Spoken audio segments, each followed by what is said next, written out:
ಓಂ ಶ್ರೀ ಗುರು ಬಸವಲಿಂಗಾಯ ನಮಃ. ಅರಿವು ವಾಹಿನಿಯ ವಚನಾಂತರಂಗ ಮಾಲಿಕೆಯ 75ನೇ ಸಂಚಿಕೆಗೆ ತಮಗೆಲ್ಲ ಆತ್ಮೀಯ ಸ್ವಾಗತ. ಗುರು ಬಸವಣ್ಣನವರ ಭಕ್ತನ ಭಕ್ತಸ್ಥಲದ ವಚನಗಳನ್ನ ನಾವು ಅಧ್ಯಯನ ಮಾಡ್ತಾ ಇದ್ದೇವೆ. ಈ ಒಂದು ಪ್ರಯತ್ನದಲ್ಲಿ ನಾವು ಇದುವರೆಗೆ 340 ವಚನಗಳ ತನಕ ಕ್ರಮಿಸಿದ್ದೇವೆ. ಈ ಸಂಚಿಕೆಯಲ್ಲಿ 341ರಿಂದ 345ನೇ ವಚನದ ತನಕ ಒಂದು ಅರಿಯುವ ಪ್ರಯತ್ನವನ್ನ ಮಾಡೋಣ. ಭಕ್ತಸ್ಥಲ ಅಥವಾ ಭಕ್ತಸ್ಥಲ ಅಂದ್ರೆ ಈ ಏನು ಷಟ್ಸ್ಥಲಗಳಲ್ಲಿ 6 ಸ್ಥಳಗಳು ಬರ್ತಾ ಇದ್ದೆ. ಷಟ್ಸ್ಥಲ ಅಂದ್ರೆ 6 ಸ್ಥಳಗಳು. ಈ 6 ಸ್ಥಳಗಳಿಗೆ 6 ಪ್ರಮುಖ 5 ಪಂಚಭೂತಗಳು ಮತ್ತು ಒಂದು ಆತ್ಮತತ್ವ. ಈ 6 ತತ್ವಗಳನ್ನ ಸೇರಿಸಿ ಒಟ್ಟು ಆ ಪ್ರಕಾರದಲ್ಲಿ ಈ ವಿಂಗಡಣೆಯನ್ನ ಮಾಡ್ತಾ ಹೋಗಿದ್ದಾರೆ. ಭಕ್ತ ಸ್ಥಳಕ್ಕೆ ಪೃಥ್ವಿ ತತ್ವ, ಮಹೇಶ್ವರ ಸ್ಥಳಕ್ಕೆ ಜಲತತ್ವ. ಈ ರೀತಿಯಾಗಿ 6 ತತ್ವಗಳು ಆಯಾ ಒಂದು ಕ್ರಮದಲ್ಲಿ ಬರ್ತಾ ಹೋಗ್ತವೆ. ಆಯಾ ಗುಣಗಳನ್ನ ಆಯಾ ಹಂತದಲ್ಲಿ ನಾವು ಕಳೆದುಕೊಳ್ತಾ ಹೋಗುವಂತ ಒಂದು ಪ್ರಕ್ರಿಯೆ ಈ ಒಂದು ಷಟ್ಸ್ಥಳಗಳಲ್ಲಿ ವ್ಯಕ್ತ ಆಗ್ತಾ ಇದೆ. ಆ ನೆಲೆಯಲ್ಲಿ ನೋಡಿದಾಗ ಈಗ ನಾವು ಭಕ್ತ ಸ್ಥಳದಲ್ಲಿ ಪೃಥ್ವಿ ತತ್ವ ಪ್ರಧಾನವಾಗಿರೋದ್ರಿಂದ ಆ ಪೃಥ್ವಿಗೆ ಸಂಬಂಧಪಟ್ಟಂತ ಅಂದ್ರೆ ಪೃಥ್ವಿಯಲ್ಲಿ ಪ್ರಮುಖವಾಗಿ ಇರುವಂತ ವಾಸನಾ ಗುಣ, ಕಾಠಿಣ್ಯತ್ವ, ಇಂಥವುಗಳನ್ನ ಕಳೆದುಕೊಳ್ಳುವ ಮೂಲಕ ಈ ದೇಹವನ್ನ, ಮನಸ್ಸನ್ನ, ಭಾವವನ್ನ ಈ ಜಗದಗಲ ಮುಗಿಲಗಲ ಅಷ್ಟು ವಿಕಾಸಗೊಳಿಸಿಕೊಳ್ಳುವಂತ ಒಂದು ಪ್ರಕ್ರಿಯೆಯನ್ನ ಗುರು ಬಸವಣ್ಣನವರು ನಮಗೆ ತಿಳಿಸಿಕೊಡ್ತಾ ಹೋಗ್ತಾರೆ. ಹಾಗಾಗಿ ಈ ಎಲ್ಲ ವಚನಗಳು ಕೂಡ ನಮ್ಮನ್ನ ಒಂದೊಂದು ಹಂತವನ್ನ ಮೇಲೆ ಏರಿಸ್ಕೊಳ್ತಾ ಹೋಗೋದ್ರಲ್ಲಿ ಯಾವುದೇ ಅನುಮಾನ ಇಲ್ಲ. ಆ ನೆಲೆಯಲ್ಲಿ ನಾವು ವಚನಗಳನ್ನ ಅರ್ಥ ಮಾಡಿಕೊಂಡು ಅವುಗಳನ್ನ ಅಳವಡಿಕೆಗೆ ಪ್ರಯತ್ನವನ್ನ ಪಡ್ತಾ ಹೋಗಬೇಕು. ಈಗ 341ನೇ ವಚನ ಈ ರೀತಿ ಇದೆ.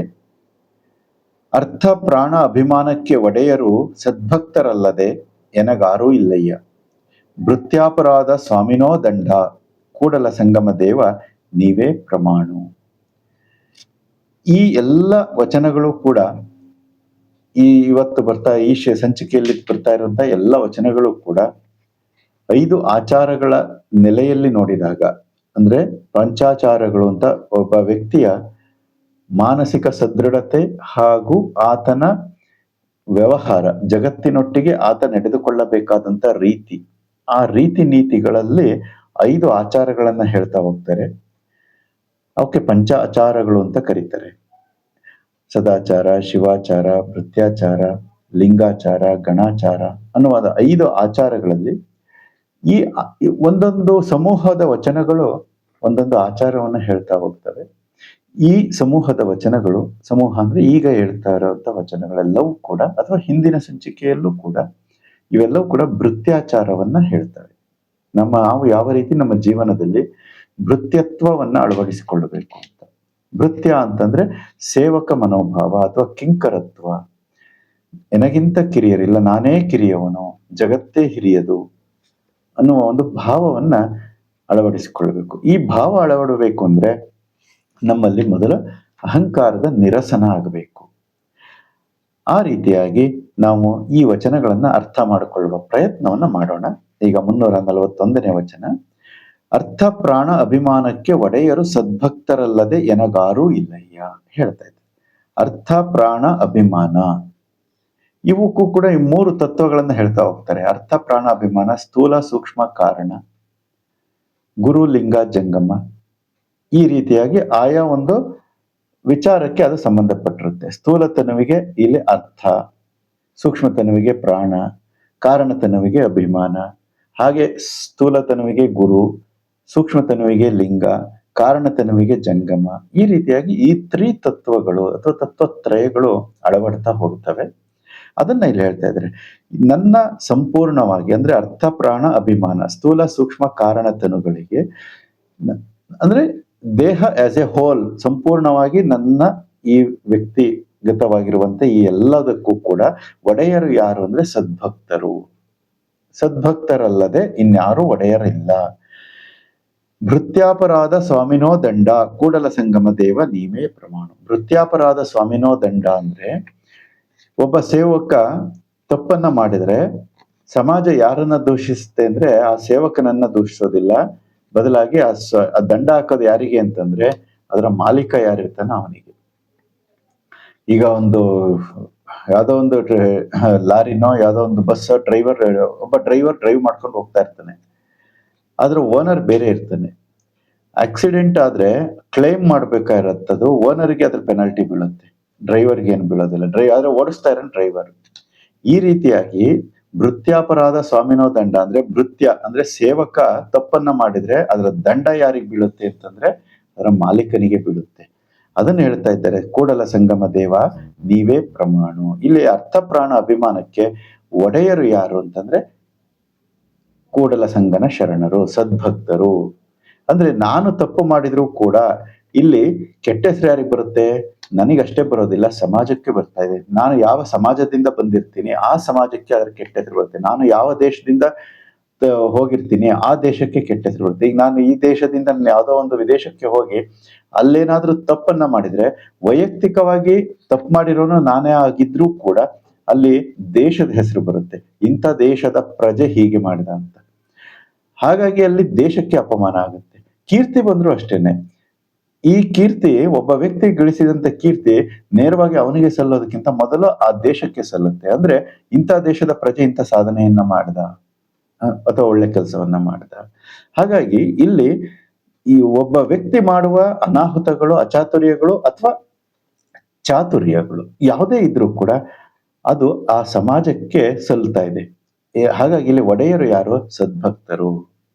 ನಾವು ಎಚ್ಚರಿಕೆಯಿಂದ ನಡೆದುಕೊಳ್ಳಬೇಕಾಗತ್ತೆ. ಪ್ರತಿಯೊಬ್ಬ ಜೀವಿಯೂ ಕೂಡ ಇಲ್ಲಿ ಎಚ್ಚರಿಕೆಯಿಂದ ನಡೆದುಕೊಳ್ಳಬೇಕಾಗತ್ತೆ. ನಾವು ಮಾಡುವ ಒಂದು ಸಣ್ಣ ತಪ್ಪು ನಮ್ಮ ಇಡೀ ಸಮಾಜಕ್ಕೆ, ಇಡೀ ದೇಶಕ್ಕೆ ಕೆಟ್ಟ ಹೆಸರನ್ನು ತರಬಹುದು ಅಥವಾ ಒಳ್ಳೆಯ ಹೆಸರನ್ನು ಕೂಡ ತರಬಲ್ಲದು. ಹಾಗಾಗಿ ನಮ್ಮ ನಡೆನುಡಿಗಳು ಒಳ್ಳೆಯ ಹೆಸರನ್ನು ತರುವ ದಿಕ್ಕಿನಲ್ಲಿ ಸಾಗಬೇಕೇ ಹೊರತು ಕೆಟ್ಟ ಹೆಸರನ್ನ ತರುವ ದಿಕ್ಕಿನಲ್ಲಿ ಸಾಗಬಾರದು ಅನ್ನುವ ವಿಚಾರ ಈ ವಚನದಿಂದ ನಮಗೆ ಅರ್ಥ ಆಗ್ತಾ ಇದೆ. ಮುಂದೆ ಹೇಳ್ತಾರೆ ಇನ್ನೊಂದು ವಚನ 342.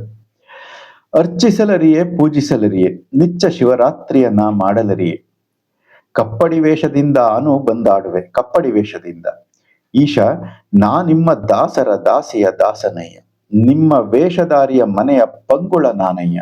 ಕೂಡಲ ಸಂಗಮ ದೇವ ನಿಮ್ಮ ಲಾಂಛನ ಧರಿಸಿಪ್ಪ ಉದರ ಪೋಷಕ ನಾನಯ್ಯ. ನಾನು ಇಲ್ಲಿ ಹೇಳ್ತಾರೆ ಅರ್ಚಿಸಲರಿಯೇ ಪೂಜಿಸಲರಿಯೇ. ನನಗೇನೂ ಗೊತ್ತಿಲ್ಲ, ಅರ್ಚನೆ ಗೊತ್ತಿಲ್ಲ, ಪೂಜನೆ ಗೊತ್ತಿಲ್ಲ, ನೇಮ ಗೊತ್ತಿಲ್ಲ, ವ್ರತ ಗೊತ್ತಿಲ್ಲ. ನಿಚ್ಚ ನಿಚ್ಚ ಶಿವರಾತ್ರಿಯ ಮಾಡಲರಿಯೇ, ಪ್ರತಿದಿನ ಶಿವರಾತ್ರಿಯ ಮಾಡಲಿಕ್ಕೂ ನನಗೆ ಗೊತ್ತಿಲ್ಲ, ಮಾಡಲರಿಯೇ. ಇವಿಷ್ಟೂ ಕೂಡ ಮಾಡ್ಲಿಕ್ಕೆ ಆಗದೇನೆ ಕಪ್ಪಡಿ ವೇಷದಿಂದಾನು ಬಂದಾಡುವೆ ಅಂತ ಹೇಳ್ತಾರೆ. ಕಪ್ಪಡಿ ವೇಷ ಅಂತಂದ್ರೆ ಸನ್ಯಾಸಿ ವೇಷ, ಭಕ್ತನ ವೇಷ, ಒಳ್ಳೆ ವ್ಯಕ್ತಿಯಪ್ಪ ಇವನು ಅಂತ ತೋರಿಕೆಗೆ, ಆಡಂಬರಿಕೆ ತೋರುವ ಒಂದು ವೇಷ. ಈ ವೇಷದಿಂದ ನಾನು ಬಂದಾಡುವೆ ಅಂದ್ರೆ ಇವತ್ತಿನ ನಡವಳಿಕೆ ಯಾವ ರೀತಿ ಇದೆ ಅಂತ ಹೇಳ್ತಾ ಇದ್ದಾರೆ. ಒಳಗೆ ಏನೂ ಇಲ್ಲ, ಆಚಾರ ವಿಚಾರಗಳು ಯಾವುದೂ ಇಲ್ಲ, ಹೊರಗೆ ನೋಟ ಈ ರೀತಿಯಾಗಿ ಇದೆ. ಭಕ್ತ, ಒಳ್ಳೆ ವ್ಯಕ್ತಿ, ಇವನು ಒಳ್ಳೆ ದಾನಿ, ಒಳ್ಳೆ ದಾಸೋಹಿ ಅನ್ನುವ ರೀತಿಯಲ್ಲಿ ನಾವು ಸಮಾಜದ ಮುಂದೆ ಬಿಂಬಿಸ್ಕೊಳ್ತಾ ಇರ್ತೀವಲ್ಲ, ಅದನ್ನ ಹೇಳ್ತಾ ಇದ್ದಾರೆ. ನಿಮ್ಮ ವೇಷಧಾರಿಯ ಈಶ ನಾ ನಿಮ್ಮ ದಾಸರ ದಾಸಿಯ ದಾಸನೀಯ. ಈಶ ಅಂತಂದ್ರೆ ದೇವ್ರೇ ಅಂತ. ನಾನು ನಿಮ್ಮ ದಾಸರ ದಾಸಿಯ ದಾಸನಯ್ಯ. ಯಾರು ನಾನು ಅಂತಕ್ಕಂಥ ಈ ಜೀವಿ ನಿಮ್ಮ ದಾಸರ, ನಿಮ್ಮ ಸೇವಕರ ಸೇವಕಿಯ ಸೇವಕ. ಅಂದ್ರೆ ಅಷ್ಟು ಕನಿಷ್ಠ ವ್ಯಕ್ತಿ ನಾನು. ಅಂದ್ರೆ ಈ ಜಗತ್ತಿನಲ್ಲಿ ಅದರ ಅರ್ಥ ಏನಂದ್ರೆ ನಾನು ಎಂಬ ಒಂದು ವ್ಯಕ್ತಿ ಏನಿದ್ದಾನೆ, ಬದುಕಿದ್ದಾನೆ, ಇವನು ಈ ತೃಣ ಮಾತ್ರ ಅಂತ. ಒಂದು ಮರಳು ಕಾಳಿನಷ್ಟು, ಈ ಸೃಷ್ಟಿಯಲ್ಲಿ ಮರಳು ಕಾಳಿನಷ್ಟು ಕೂಡ ಆಗೋದಿಲ್ಲಪ್ಪ ವ್ಯಕ್ತಿ. ಅಂಥ ಒಂದು ಕನಿಷ್ಠ ಅಂದ್ರೆ ಗಣನೆಗೆ ಬಾರದಂತ ಒಂದು ಜೀವ. ಅಂಥ ಜೀವ ನಾನು ಅಂತ ಅಹಂಕಾರದಿಂದ ಮೆರಿಬಾರದು ಅನ್ನೋ ಒಂದು ವಿಚಾರವನ್ನ ಹೇಳ್ತಾ ಇದ್ದಾರೆ. ನಿಮ್ಮ ವೇಷಧಾರಿಯ ಮನೆಯ ಪಂಗುಳ ನಾನಯ್ಯ. ಪಂಗುಳ ಅಂತಂದ್ರೆ ಇಲ್ಲಿ ಸೇವಕ. ನಿಮ್ಮ ಮನೆಯ ಅಂತ ವೇಷಧಾರಿಯ ಮನೆಯ ಪಂಗುಳ, ಅವರ ಮನೆಯ ಸೇವಕ ನಾನು. ಕೂಡಲ ಸಂಗಮ ದೇವ ನಿಮ್ಮ ಲಾಂಛನ ಧರಿಸಿಪ್ಪ ಉದರ ಪೋಷಕ ನಾನಯ್ಯ. ನಿಮ್ಮ ಲಾಂಛನ ಧರಿಸಿಪ್ಪ ಅಂದ್ರೆ ಭಕ್ತನ ವೇಷವನ್ನ ಧರಿಸಿರುವಂತ ಕೇವಲ ಉದರ ಪೋಷಕ. ನಾನು ಇಷ್ಟೆಲ್ಲ ಮಾಡ್ತಾ ಇರೋದು ಯಾತಕ್ಕೋಸ್ಕರ ಅಂದ್ರೆ ಉದರ ಪೋಷಣೆಗೋಸ್ಕರ. ಈ ರೀತಿಯಾದಂತ ನಡವಳಿಕೆ ನಮ್ಮಲ್ಲಿ ಇರಬಾರದು ಅನ್ನುವ ಒಂದು ದೃಷ್ಟಿಕೋನವನ್ನ ಈ ವಚನದಲ್ಲಿ ಹೇಳ್ತಾ ಇದ್ದಾರೆ. ಹಾಗಾಗಿ ಇಲ್ಲಿ ಏನಿರ್ಬೇಕಾಗುತ್ತೆ, ಭೃತ್ಯಾಚಾರ ಭಾವ ಅಳವಡಬೇಕಾಗುತ್ತೆ. ನಾನು ಇಷ್ಟು ಚಿಕ್ಕವನು, ಇಡೀ ಜಗತ್ತು ಅಷ್ಟು ದೊಡ್ಡದು, ನಾನು ಇಲ್ಲಿ ನಗಣ್ಯ ಅನ್ನೋ ಭಾವದಿಂದ ನಾವು ವ್ಯವಹಾರವನ್ನ ಮಾಡಬೇಕಾಗುತ್ತೆ. ಮತ್ತೆ ವಂಚನೆಯನ್ನ ಕೇವಲ ಪೋಷಾಕನ್ನ ತೊಟ್ಟು, ಯಾವ್ಯಾವ್ದೋ ಸನ್ಯಾಸಿಗೊಂದು ಬಣ್ಣ, ಗೃಹಸ್ಥನಿಗೊಂದು ಬಣ್ಣ, ಎಲ್ರಿಗೂ ಒಂದೊಂದು ಬಣ್ಣ ಇದೆಯಲ್ಲ, ಆ ಬಣ್ಣಗಳನ್ನ ತೊಟ್ಟುಕೊಂಡು ಸಮಾಜದ ಎದುರಿಗೆ ನಾನು ಬಹಳ ಒಳ್ಳೆ ವ್ಯಕ್ತಿ ಅಂತ ಬಿಂಬಿಸ್ಕೊಳ್ಳುವಂತ ಒಂದು ಪ್ರಯತ್ನ ಮಾಡಿ ಒಳಗಡೆ ಬರೀ ಹುಳುಕೆ ತುಂಬಿಕೊಂಡಿದ್ರೆ ಅದರಿಂದ ಯಾವುದೇ ರೀತಿಯಾದಂತ ಪ್ರಯೋಜನ ಆಗೋದಿಲ್ಲ ಅನ್ನುವುದು ಗುರು ಬಸವಣ್ಣನವರ ಈ ವಚನದ ಒಂದು ಸಂದೇಶ ಅಂತ ಅನ್ಸುತ್ತೆ. ಮುಂದಿನ ವಚನ 343. ಅಪ್ಪನು ಡೋಹರ ಕಕ್ಕಯ್ಯನಾಗಿ ಮುತ್ತಯ್ಯ ಚೆನ್ನಯ್ಯನಾದರೆ ಆನು ಬದುಕೆನೆ, ಮತ್ತ ಶೊಪಚಯ್ಯನ ಸನ್ನಿಧಿಯಿಂದ ಭಕ್ತಿಯ ಸದ್ಗುಣವನ್ನಾನು ಅರಿವೆನಯ್ಯ, ಕಷ್ಟ ಜಾತಿ ಜನ್ಮದಲ್ಲಿ ಜನಿಸಿದೆ ಎನಗಿದು ವಿಧಿಯೇ ಕೂಡಲ ಸಂಗಮ ದೇವ. ಈ ವಚನ ಇನ್ನೂ ಕೆಳಗಡೆ ಹೋಗ್ತಾ ಇದೆ. ಅಲ್ಲಿ ದಾಸನ ದಾಸಿಯ ದಾಸನ ದಾಸ ಅಂತ ಹೇಳಿದ್ರು ಹಿಂದಿನ ವಚನದಲ್ಲಿ. ಈ ವಚನದಲ್ಲಿ ಏನ್ ಹೇಳ್ತಾ ಇದ್ರೆ, ಈ ಜಾತಿಗಳಲ್ಲಿ, ಜಾತಿ ವ್ಯವಸ್ಥೆಯಲ್ಲಿ, ವರ್ಣ ವ್ಯವಸ್ಥೆಯಲ್ಲಿ ಅತ್ಯಂತ ಕೆಳಗಡೆ ಹೋಗಿ ಮಾತನಾಡುವಂತ ವ್ಯವಸ್ಥೆ. ಇದು ನಾಯಕತ್ವ ಗುಣ ಅಂತ ಬಂದಾಗ ಒಬ್ಬ ವ್ಯಕ್ತಿ ಪ್ರಮುಖವಾಗಿ ಹಲವಾರು ರೀತಿ ಇದ್ರೂ ಕೂಡ ನಾನು ಈ 2 ರೀತಿಯನ್ನು ಗುರುತಿಸ್ತೀನಿ. ಒಂದು ರೀತಿಯ ನಾಯಕತ್ವದ ಗುಣ ಹೇಗೆ ಅಂದ್ರೆ, ಒಬ್ಬ ವ್ಯಕ್ತಿ ಕೆಸರಲ್ಲಿ ಸಿಗಾಕೊಂಡಿದ್ದಾನೆ ಅಂತ ತಿಳ್ಕೊಳ್ಳೋಣ, ಕೆಳಗಡೆ ಬಿದ್ದುಬಿಟ್ಟಿದ್ದಾನೆ. ಒಬ್ಬ ವ್ಯಕ್ತಿ ಏನ್ ಮಾಡ್ತಾ ಇದ್ದಾನೆ, ಮೇಲ್ಗಡೆ ಇದ್ದಾನೆ. ಅವನು ಕೆಸರಿನಲ್ಲಿ ಸಿಕ್ಕಿರುವಂತ ವ್ಯಕ್ತಿಯನ್ನ ರಕ್ಷಣೆ ಮಾಡ್ಲಿಕ್ಕೆ ಇವನು, ಅಥವಾ ಒಂದು ಬಾವಿಯಲ್ಲಿ ಸಿಕ್ಕಿದ್ದಾನೆ, ಬಿದ್ದುಬಿಟ್ಟಿದ್ದಾನೆ, ಅವನಿಗೆ ಹೊತ್ತಕ್ ಬರ್ತಾ ಇಲ್ಲ, ಜಾರ್ತಾ ಇದೆ. ಇನ್ನೊಬ್ಬ ವ್ಯಕ್ತಿ ಇದ್ದಾನೆ, ಅವನು ಮೇಲ್ಗಡೆ ನಿಂತಿದ್ದಾನೆ. ಇವನು ರಕ್ಷಣೆಗೋಸ್ಕರ ಕೈ ಎತ್ತಿ ಕರಿತಾ ಇರ್ಬೇಕಾದ್ರೆ ಮೇಲ್ಗಡೆ ಇರುವ ವ್ಯಕ್ತಿ ತಾನು ಮೇಲೆ ನಿಂತ್ಕೊಂಡು ಕೆಳಗಡೆ ಇರುವಂತ ವ್ಯಕ್ತಿಯನ್ನ ಎಳ್ಕೊತಾ ಇದ್ದಾನೆ ಕೈ ಹಿಡಿದು. ಇದು ಒಂದು ರೀತಿ. ಆಗ ಅವನು ಮೇಲೆ ಹತ್ತಿ ಬರ್ಲಿಕ್ಕೆ ಅವಕಾಶ ಆಗ್ತಾ ಇದೆ. ಇದು ಒಂದು ರೀತಿಯಾದ ನಾಯಕತ್ವದ ಗುಣ. ಇನ್ನೊಂದು ರೀತಿಯಾದ ನಾಯಕತ್ವ ಇದೆ.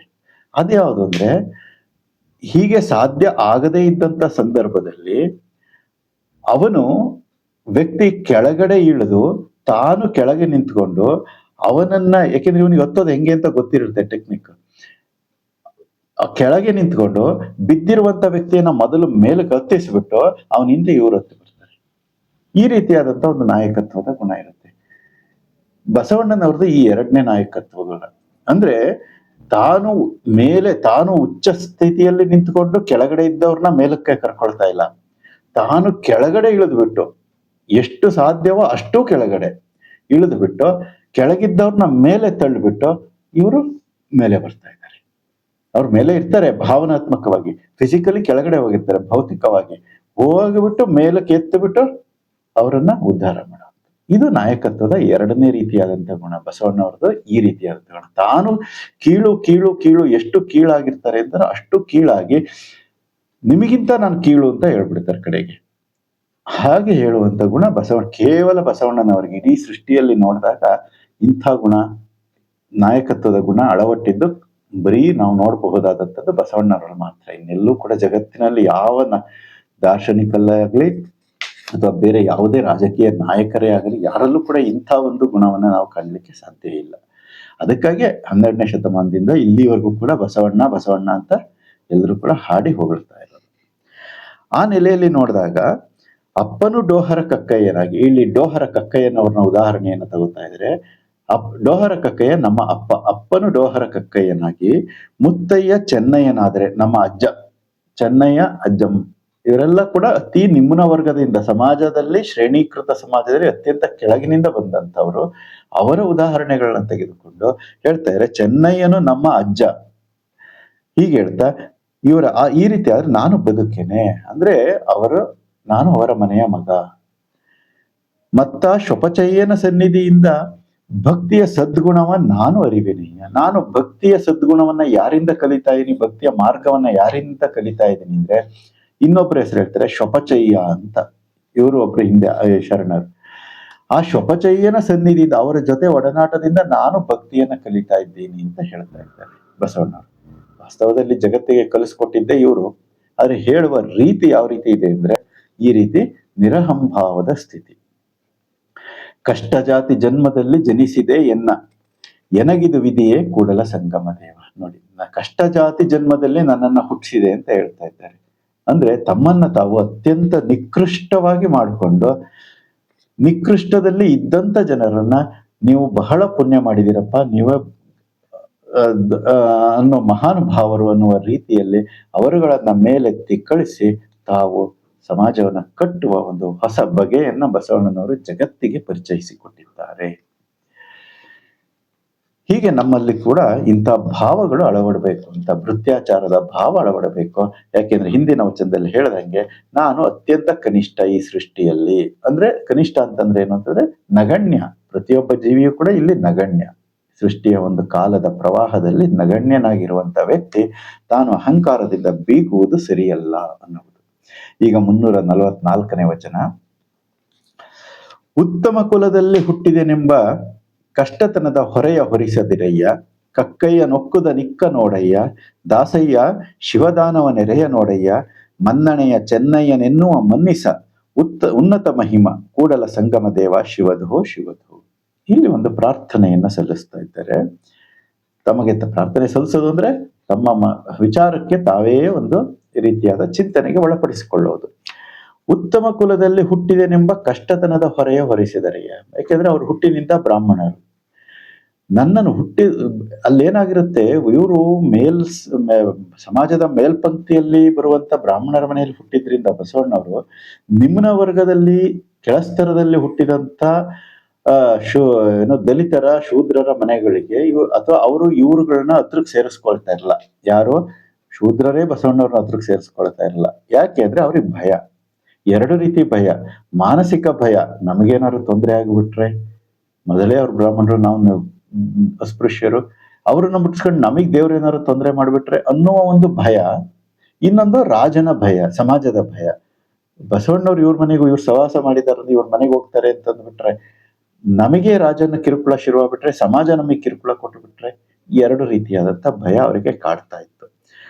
ಅದನ್ನ ನಿವಾರಿಸಕ್ಕೋಸ್ಕರ ಬಸವಣ್ಣವರು ಅದಕ್ಕೆ ಇಲ್ಲಿ ಉತ್ತಮ ಕುಲದಲ್ಲಿ ಹುಟ್ಟಿದೆನೆಂಬ ಕಷ್ಟತನದ ಹೊರೆಯ ಹೊರಿಸದಿರೆಯ. ನಾನು ಉತ್ತಮ ಕುಲದಲ್ಲಿ ಹುಟ್ಟಿದೆ ಅಂತ ಯಾಕಿಂತ ಕಷ್ಟತನದ ನನಗೆ ಹೊರೆ ಅಂತ ಹೇಳ್ತಾ ಇದ್ದಾರೆ. ಇದರಿಂದ ನನಗೆ ಸಮಸ್ಯೆ ಏನಾಗ್ತಾ ಇದೆ, ಬಸವಣ್ಣನವರು ಅವರು ಸಮಾಜವನ್ನ ಕಟ್ಟಬೇಕು ಅಂತ ಹೋಗ್ತಾ ಇರ್ಬೇಕಾದ್ರೆ ಅವ್ರಿಗೆ ಸಮಸ್ಯೆ ಏನು? ಕಕ್ಕಯ್ಯ ನೊಕ್ಕುದ ನಿಕ್ಕ ನೋಡಯ್ಯ ಅಂತ ಹೇಳ್ತಾರೆ. ಕಕ್ಕಯ್ಯ ನನಗೆ ಹತ್ರಕ್ಕೆ ಸೇರ್ಸೋದಿಲ್ಲ, ಒಕ್ಕುದ ನಿಕ್ಕ, ಅವನ ಮನೆಯಲ್ಲಿ ನನಗೆ ಪ್ರಸಾದವನ್ನ ಕೊಡೋದಿಲ್ಲ ಅಂತ ಹೇಳ್ತಾರೆ. ಯಾಕೆಂದ್ರೆ ಅವ್ರಿಗೆ ಭಯ ಇರುತ್ತೆ. ಪಾಪ ಅವರು ಹೆಂಗೋ ಕಷ್ಟಪಟ್ಟು ಜೀವನ ಮಾಡ್ತಿರ್ತಾರೆ. ಆಮೇಲೆ ಈ ರಾಜಕೀಯ ದಬ್ಬಾಳಿಕೆ, ಸಾಮಾಜಿಕ ದಬ್ಬಾಳಿಕೆ ಶುರುವಾಗ್ಬಿಟ್ರೆ ಅವ್ರು ಹೆಂಗ್ ಬದುಕಬೇಕು, ಆ ಭಯದಲ್ಲಿ ಅವ್ರು ಇರ್ತಾರೆ. ಹಾಗಾಗಿ ಅವ್ರು ನನಗೆ ಒಕ್ಕುದ ನಿಕ್ಕ ಅಂತ ಹೇಳ್ತಾರೆ. ದಾಸಯ್ಯ ಶಿವದಾನಯ ನೆರೆಯ. ದಾಸಯ್ಯ ನನಗೆ ಮಜ್ಜಿಗೆಯನ್ನು ಕೊಡೋದಿಲ್ಲ. ಶಿವದಾನ ಅಂದ್ರೆ ಮಜ್ಜಿಗೆ, ಬಾಯಾರಿಕೆಗೆ ಕೊಡುವಂತ ನೀರು, ಮಜ್ಜಿಗೆ, ಅದಕ್ಕೆ ಶಿವದಾನ ಅಂತ ಕರೀತಾರೆ. ದಾಸಯ್ಯ ನನಗೆ ಶಿವದಾನವನ್ನ ಕೊಡೋದಿಲ್ಲ. ಮನ್ನಣೆಯ ಚೆನ್ನಯ್ಯ, ಜಗತ್ತಿನ ಮನ್ನಣೆಯನ್ನು ಗಳಿಸಿರುವಂತ ಚೆನ್ನಯ್ಯನೆನ್ನುವ ಮನ್ನಿಸ, ಅವನು ಕೂಡ ನನ್ನ ಹತ್ರಕ್ಕೆ ಸೇರಿಸೋದಿಲ್ಲ. ಮಹಿಮ ಕೂಡಲ ಸಂಗಮ ದೇವ ಶಿವಧೋ ಶಿವಧೋ, ನೀನೇ ನನಗೆ ದಾರಿ ತೋರಿಸ್ಬೇಕು ಅಂತ ಹೇಳ್ತಾರೆ. ಅಂದ್ರೆ ನಾನು ಉತ್ತಮ ಕುಲದಲ್ಲಿ ಹುಟ್ಟಿದೀನಿ ಅನ್ನುವ ಅದೇ ನನಗೆ ಕಷ್ಟತನದ ಹೊರೆಯಾಗಿಬಿಟ್ಟಿದೆ. ಇವ್ರು ಯಾರು ಕೂಡ ನನ್ನನ್ನು ಹತ್ರಕ್ಕೆ ಸೇರಿಸ್ತಾ ಇಲ್ಲ ಅಥವಾ ಸೇರಿಸೋದಿಲ್ಲ. ಹಾಗಾಗಿ ನಾನು ನನ್ನ ಮನಸ್ಸಿನಿಂದ ಆ ಉತ್ತಮ ಕುಲ ಅನ್ನುವ ಒಂದು ಇದನ್ನ, ಪ್ರತಿಷ್ಠೆಯನ್ನ ತೆಗೆದು ಆಚೆಗೆ ಇಡಬೇಕು.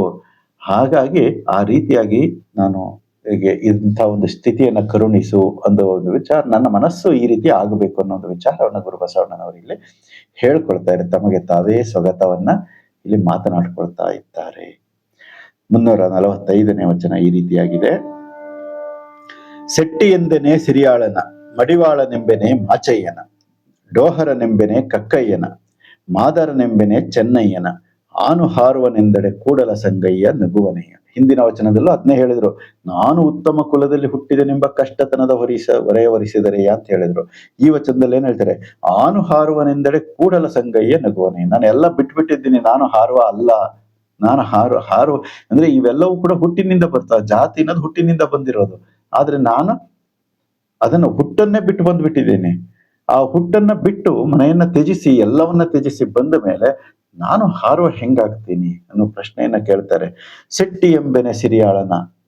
ಸಿರಿಯಾಳನನ್ನ ಶೆಟ್ಟಿ ಶೆಟ್ಟಿ ಅಂತ ಕರೀಲಿಕ್ಕಾಗುತ್ತೆ. ಶೆಟ್ಟಿ ಅಂತಂದ್ರೆ ಏನು, ಜಿಪುಣತನ ಇರುವಂತ ವ್ಯಕ್ತಿಯಲ್ಲಿ ಶೆಟ್ಟಿ ವ್ಯಾಪಾರ ಮಾಡೋರಿಗೆ ಸಾಮಾನ್ಯ ಜಿಪುಣತನ ಇರುತ್ತೆ. ಇಲ್ಲಾಂದ್ರೆ ಅವರು ಅವ್ರ ವ್ಯವಹಾರದಲ್ಲಿ ಉದ್ಧಾರ ಆಗ್ಲಿಕ್ಕೆ ಸಾಧ್ಯ ಆಗಲ್ಲ, ದುಡ್ಡು ಮಾಡ್ಲಿಕ್ಕೆ ಸಾಧ್ಯ ಆಗಲ್ಲ. ಹಾಗಾಗಿ ಅವರಲ್ಲಿ ಸ್ವಾಭಾವಿಕವಾಗಿ ಶೆಟ್ರಲ್ಲಿ ಒಂದು ಜಿಪುಣತನ ಅನ್ನುವುದು, ಅದಕ್ಕೆ ಹೇಳ್ತಾರೆ ಶೆಟ್ಟಿ ಎಂಬೆನೆ ಸಿರಿಯಾಳನ. ಸಿರಿಯಾಳನ್ ಯಾರಪ್ಪ, ತನ್ನ ಮಗನನ್ನೇ ಕಡಿದು ಶಿವನಿಗೆ ಅನ್ನ ಮಾಡಿರ್ಬೇಕಾದ್ರೆ, ಜಂಗಮನಿಗೆ ದಾಸೋಹ ಮಾಡಿರ್ಬೇಕಾದ್ರೆ ಶೆಟ್ಟಿ ಸಿರಿಯಾಳನನ್ನ ನಾನು ಹೆಂಗ್ ಶೆಟ್ಟಿ ಅಂತ ಕರೀಲಿಕ್ಕೆ ಸಾಧ್ಯ ಆಗುತ್ತೆ ಈ ಜಗತ್ತು? ಶೆಟ್ಟಿತನವನ್ನ ಮೀರಿದಂತ ವ್ಯಕ್ತಿ ಯಾರು? ಸಿರಿಯಾಳ. ಮಡಿವಾಳನೆಂಬೆನೆ ಮಾಚಯ್ಯನ. ಅವ್ ಬರೀ ಕೊಳಕು ಬಟ್ಟೆ ತೊಳಿತಾನೆ ಮಡಿವಾಳ ಮಾಚದೇವ ಅಂತ ಅನ್ಬೋದು. ಜಗದ ಮಾಚದೇವರ ವಚನದಲ್ಲಿ ಬರುತ್ತೆ, ನಾನು ಜಗತ್ತಿನ ಕೊಳೆಯನ್ನ ತೊಳಿತೀನಿ ಅಂತ ಒಂದು ವಿಚಾರವನ್ನ ಮಾಚಿದೇವರು ಹೇಳ್ತಾರೆ. ಹಾಗಾಗಿ ಮಡಿವಾಳನೆಂಬೆನೆ ಜಾತಿಯಿಂದ ಮಡಿವಾಳ ಮಾಚಿದೇವರನ್ನ ಗುರುತಿಸಬಹುದಾ? ಅವರು ಅದನ್ನ ಜಾತಿಯನ್ನ ಮೀರಿದಂತ ಜ್ಯೋತಿಗಳು ಅಂತ ವಿಚಾರವನ್ನ ಹೇಳ್ತಾರೆ. ಡೋಹರನೆಂಬೆನೆ ಕಕ್ಕಯ್ಯನವ್ರನ್ನ ಡೋಹರ ಕುಲದಿಂದ, ಅವರ ಮಾಡುವ ವೃತ್ತಿಯಿಂದ ಅಳಿಬಹುದೇ? ಮತ್ತೆ ಮಾದಾರನೆಂಬೆನೆ ಚೆನ್ನಯ್ಯನವ್ರನ್ನು ಕೂಡ ಮಾದಾರ ಅಂತ ಕರಿಬಹುದೇ? ಅವರು ಇವೆಲ್ಲವನ್ನ ಹುಟ್ಟನ್ನ ಮೀರಿ ಬೆಳೆದಂತ ಒಂದು ಜ್ಯೋತಿಗಳು ಇವರೆಲ್ಲ. ಹಾಗಾಗಿ ಮುಂದೆ ಹೇಳ್ತಾರೆ, ಆನು ಹಾರುವನೆಂದೆಡೆ ಕೂಡಲ ಸಂಗಮ ದೇವನ ಕುವನೆಯ. ನನ್ನನ್ನ ಹಾರುವ ಅಂದ್ರೆ ನಾನು ಹಾರುವ ಕುಲವನ್ನ ಬಿಟ್ಟು ಹೊರಬಂದಿದ್ದೇನೆ ಅಂದಮೇಲೆ ಇವೆಲ್ಲವೂ ಕೂಡ ಸಾಧನೆಯ ಸಿದ್ಧಿಯನ್ನ ಪಡೆದಂತವ್ರು, ಸಾಧನೆಯ ಮೂಲಕ ಸಿದ್ಧಿಯನ್ನ ಪಡೆದಂತವ್ರು ಏನಿದ್ದಾರೆ ಅವರೆಲ್ಲ ಜ್ಯೋತಿಗಳು. ಜ್ಯೋತಿಗೆ ಯಾವ ಕುಲ ಇರುತ್ತೆ? ಬೆಳಕಿಗೆ ಯಾವ ಕುಲ ಇರುತ್ತೆ? ಹಾಗಾಗಿ ಅದು ಕುಲರಹಿತವಾದಂತ ಒಂದು ಸ್ಥಿತಿಯನ್ನ ಇಲ್ಲಿ ಬಸವಣ್ಣನವರು ಹೇಳ್ತಾ ಇದ್ದಾರೆ. ಸಿರಿಯಾಳ ಶೆಟ್ಟಿ ಅಲ್ಲ, ಮಾಚಯ್ಯ ಮಡಿವಾಳ ಅಲ್ಲ, ಕಕ್ಕಯ್ಯ ಡೋಹರ ಅಲ್ಲ, ಚೆನ್ನಯ್ಯ ಮಾದಾರ ಅಲ್ಲ, ನಾನು ಹಾರುವ ಅಲ್ಲ ಅನ್ನುವ ಒಂದು ವಿಚಾರವನ್ನ ಗುರು ಬಸವಣ್ಣನವರು ಈ ವಚನದಲ್ಲಿ ಅತ್ಯಂತ ಸ್ಪಷ್ಟವಾಗಿ ತಿಳಿಸಿಕೊಡ್ತಾ ಇದ್ದಾರೆ. ಇದು ಒಬ್ಬ ವ್ಯಕ್ತಿ ಎಷ್ಟು ಕೆಳಗೆ ಹೋಗಿ ಹೋಗಿ ಹೋಗಿ ಇನ್ನ ಕೆಸರಿನಲ್ಲಿ ಬಿದ್ದಂಥವ್ರನ್ನ ಮೇಲೆ ಎತ್ತುವ ಒಂದು ನಾಯಕತ್ವದ ವಿಧಾನವನ್ನ ಈ ಜಗತ್ತಿಗೆ ಹೊಸದಾಗಿ ಪರಿಚಯ ಮಾಡಿಕೊಟ್ಟಂತಹ ಕೀರ್ತಿ ಗುರು ಬಸವಣ್ಣನವರಿಗೆ ಸಲ್ಲುತ್ತಾ ಇದೆ. ವೀಕ್ಷಿಸಿದ್ದಕ್ಕೆ ಧನ್ಯವಾದಗಳು. ತಮ್ಮ ಅನಿಸಿಕೆ ಅಭಿಪ್ರಾಯಗಳನ್ನು ಕೂಡ ಇಲ್ಲಿ ತಿಳಿಸಿ ಅಂತ ಕೇಳ್ಕೊಳ್ತಾ ಮತ್ತೊಮ್ಮೆ ಶರಣಾರ್ಥಿ.